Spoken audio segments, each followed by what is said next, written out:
Welcome to the Transum Podcast, a monthly roundup of the new features on the transum.org website, providing mathematical puzzles, games, learning activities, and the ever-popular mathematics lesson starter of the day. Here's your host, John Tranter. Happy New Year! Well, what a way to start the new year. I've got a bit of a cough going on here, so nevertheless, we shall press on regardless with the first podcast of 2024, and it is podcast number 110. Here we go. We'll start off with the puzzle of the month. Justin Time has made a New Year's resolution to go jogging on every day in January after the first of the month. He will jog on a day only if its date is neither a multiple of any date on which he has already jogged, nor a factor of 2024. How many days in January will Justin be able to go for a jog? Okay, the answer will be in next month's newsletter, but as always, I'd love to hear from you before then if you've had a go at solving the puzzle and have got an answer or some observations. A strange addition to the Transum website is Pass the Parcel music.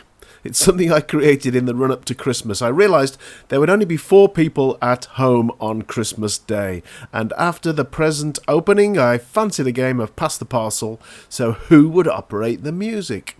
I decided that the computer should do that task for us, and now I've made that facility available on the Christmas collection and on the birthdays page. And in my crystal ball, I see maths classes playing a mathematical version of the game at the end of term. Who knows? There's some ideas on the page, actually. I think all of you listening to this podcast are still going to be on holiday, I'm guessing, as it's early January. And you probably know there's a section of the Transum website specifically designed to direct inquisitive minds to mathematical activities that are fun and rewarding to do at home until school reopens. So have a look at school holidays maths activities. All the links to things I'm talking about in this podcast can be found at transum.org/newsletter. In addition to developing Transum, I'm also the honorary chair of a British Scouting Overseas District. And in the end of the year bulletin, I always contribute a puzzle. And this year's is called Logic Scouting Puzzle. Again, the link is in the newsletter. Have a go at that. You might find that interesting as well. I received an email from a teacher friend, Ben, and he wrote, I tutor a couple of ex-students who are now in Austria and have a very different curriculum. Currently they are learning about Kathetersatz. Now that's a German word, so I'm sure I've mispronounced it really badly. But anyway, it's a section of knowledge on Pythagoras. And Ben asks, do you know if this is taught in the UK curriculum and what is it called? Thanks in advance. Well, I looked it up and it's absolutely fascinating. In English, it's called Cathetus theorem and is defined as follows. In a right-angled triangle, the square of either cathetus, a side of the triangle that is not the hypotenuse, is equal to the product of the hypotenuse's length and the length of the projection of the cathetus on the hypotenuse. Have you heard of that before? I certainly hadn't. Absolutely fascinating. Okay, we're always learning. Every day's a school day, as they say. On Christmas Eve, a really good old friend invited me to join him at the Wolves versus Chelsea football match at the Molineux Stadium in Wolverhampton. It was the first Premier League fixture on Christmas Eve in 28 years. So I hadn't been to a Wolves match for over 55 years, actually, so I thought I needed to do some research on the team before the big day. I couldn't help noticing all the references to the betting odds, and it made me wonder what the relationship was between the odds and the implied probability. This is, of course, assuming it's a fair game, which it's not. Is there a simple connection? Well, it turns out that there is. So if the odds are 13 to 5, That can be written down as sort of an improper fraction, 13 over 5. And it means for every £5 you bet, you would win £13.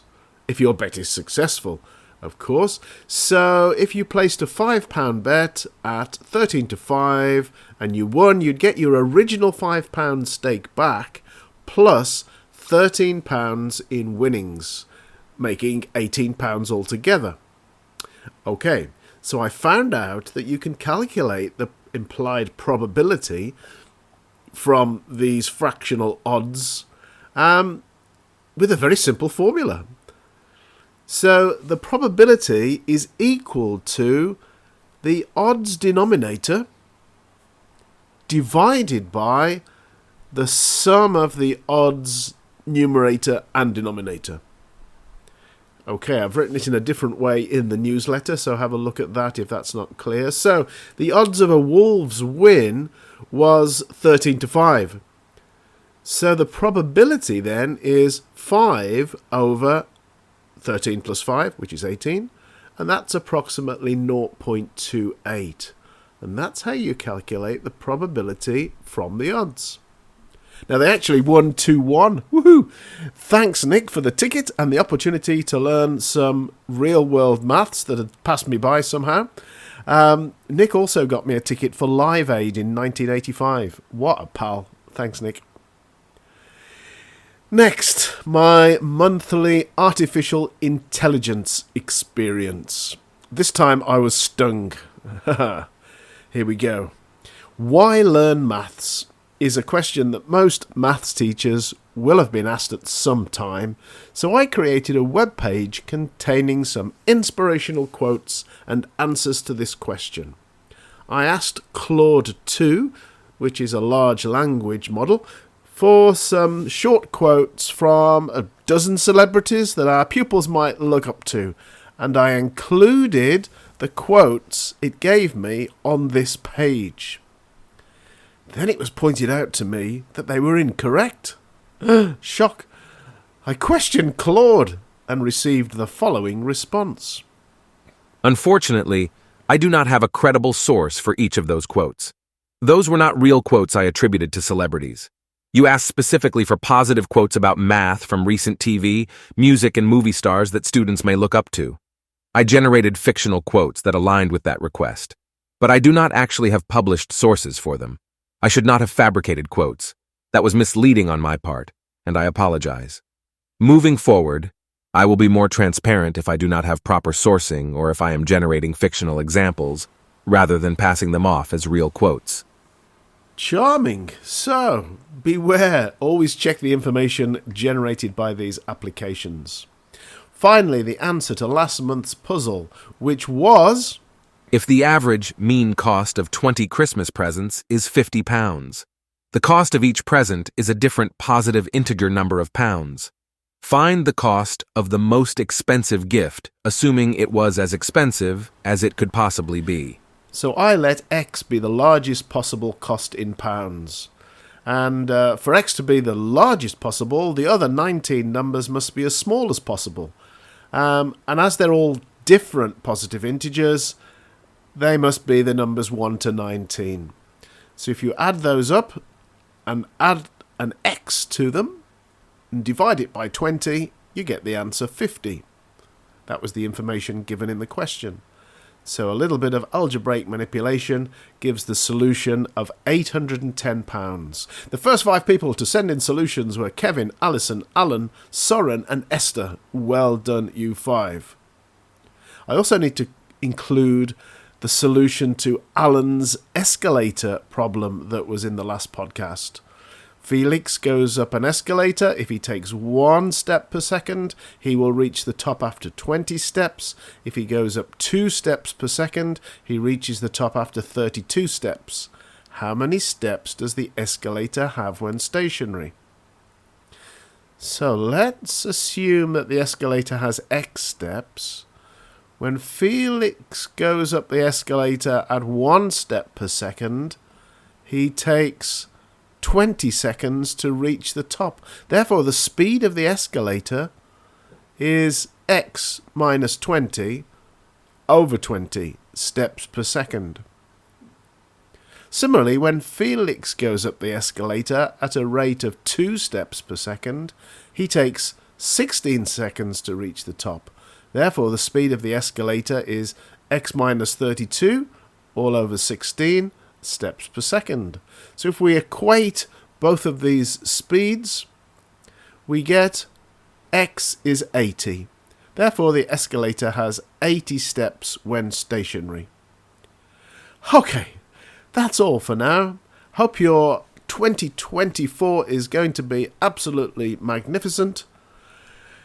Oh, before I would go, I've just been reading that there's a small island off the coast of Italy which is inhabited by 5 million Sicilian people. That's the biggest number I've ever heard of. Bye.